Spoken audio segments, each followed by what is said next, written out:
Baik teman-teman semuanya, kembali lagi bersama eh, saya Antonio Cristo di channel ini.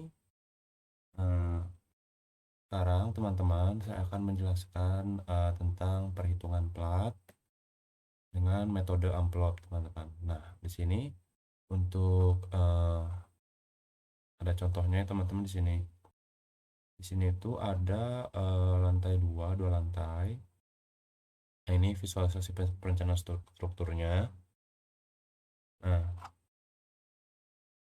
kita mulai dari plat ya teman-teman. Di sini ada A1, A2, A1, B1, B2, B2, B1, C1, C2, C2, C1. Nah, di sini tuh kenapa dikasih nama A1, B1 dan C1 itu tuh penamaan buat platnya ya teman-teman. Jadi penamaan buat plat ini kalau lebih gampangnya di sini memakai metode amplop.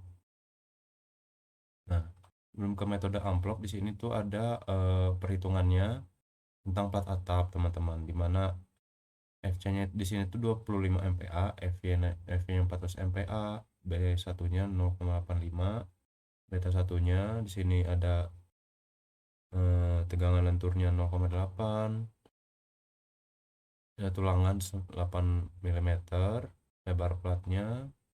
Nah, jadi untuk teman-teman supaya lebih gampang mengertinya, untuk pemulihan strukturnya kira-kira seperti ini teman-teman, contohnya untuk A1 kasusnya tuh. Nah, kenapa sih di A1 ini tuh ada garis di sisi kanan dan di sisi bawah? Nah, ini tuh garis ini tuh untuk tumpuan plat tersebut teman-teman. Jadi di garis-garis tuh karena ini memang tumpuan-tumpuan plat tersebut. Nah, beda dengan A2. A2 tuh tumpuannya di kiri, di bawah sama di kanan. B1 pun sama kasusnya dengan A2, teman-teman. Yang di kiri, di bawah, di kanan. Tapi kalau B2 tuh semua, teman-teman. Nah, kalau B2 tuh masuknya kasus 2. Untuk C1 itu plat satu arah. Nah, untuk C2 pun plat satu arah, teman-teman. Jadi gini, kalau untuk eh, kita analisa B1 dan C1. Nah, kayak ginilah momen-momennya teman-teman. Di sini dihitung dulu beta sama dengan IX per IY per IX sama dengan 500 per pas setengah 1,11 hasilnya teman-teman. Nah, di sini perhitungannya MIX, MIY, MVX, MVY, MVX, MVY. MVY-nya nggak ada teman-teman karena untuk momen di Y-nya untuk plat 1 C plat B1, C1 dan C2 itu nggak ada. Nah, kalau perhitungan ini yang C1 sama dengan C2, ini langsung aja dihitung teman-teman. Beta sama dengan IY bagi IX 4,5 bagi 1 sama dengan 4,5 lebih besar dari 2. Jadi ini tuh plat satu arah, dimana kalau hasil betanya atau hasil perhitungannya itu lebih besar dari 2, otomatis plat itu tuh plat satu arah. Nah, ini daerah lapangan untuk IX. Ini ada perhitungannya teman-teman. D sama dengan DX 76, P min, P max, dan sebagainya.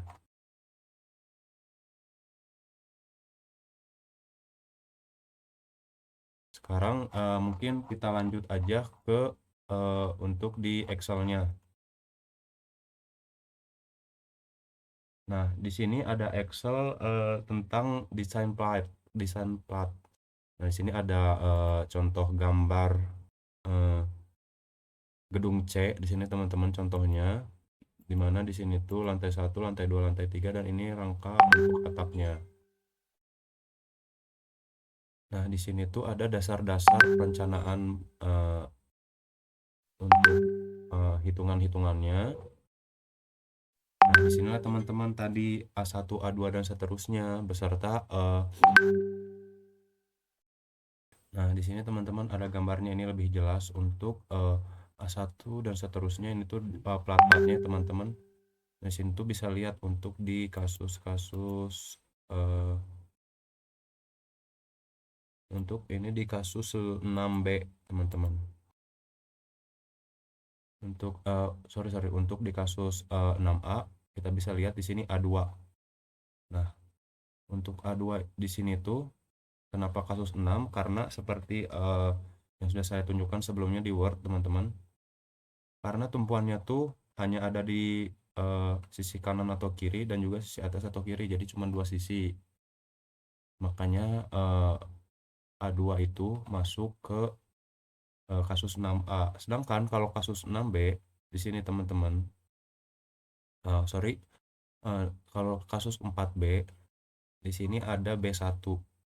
Nah, kita bisa lihat ya teman-teman untuk plat B1 di sini tuh kenapa untuk B1 masuknya kasus 4B, dikarenakan untuk B tersebut memang ukurannya pun sudah berbeda dengan ukuran plat-plat A, dan juga untuk B1 tumpuannya tuh hanya di kiri dan di bawah teman-teman. Dan seterusnya di sini kita bisa lihat untuk mungkin yang bisa dicontohkan lagi kasus 6A untuk di H1. Kita bisa lihat ini di H1 teman-teman. Untuk di H1 kasusnya termasuk juga kasus di 6A seperti mungkin yang A2 tadi teman-teman. Tidak jauh berbeda untuk kasus-kasusnya.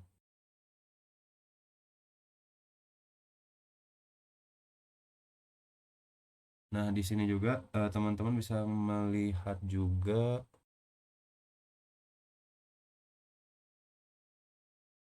Nah, selanjutnya teman-teman untuk tadi di kasus pertama, kasus 3 di A1 ini tuh tumpuannya di kiri dan di bawah. Sedangkan sisi yang menerus atau continuous edge-nya itu di atas dan di kanan. Nah, bisa dilihat perbedaannya untuk kasus 3 dan kasus 4A. Kasus 4A continuous edge-nya atau tepi yang menerusnya itu di atas.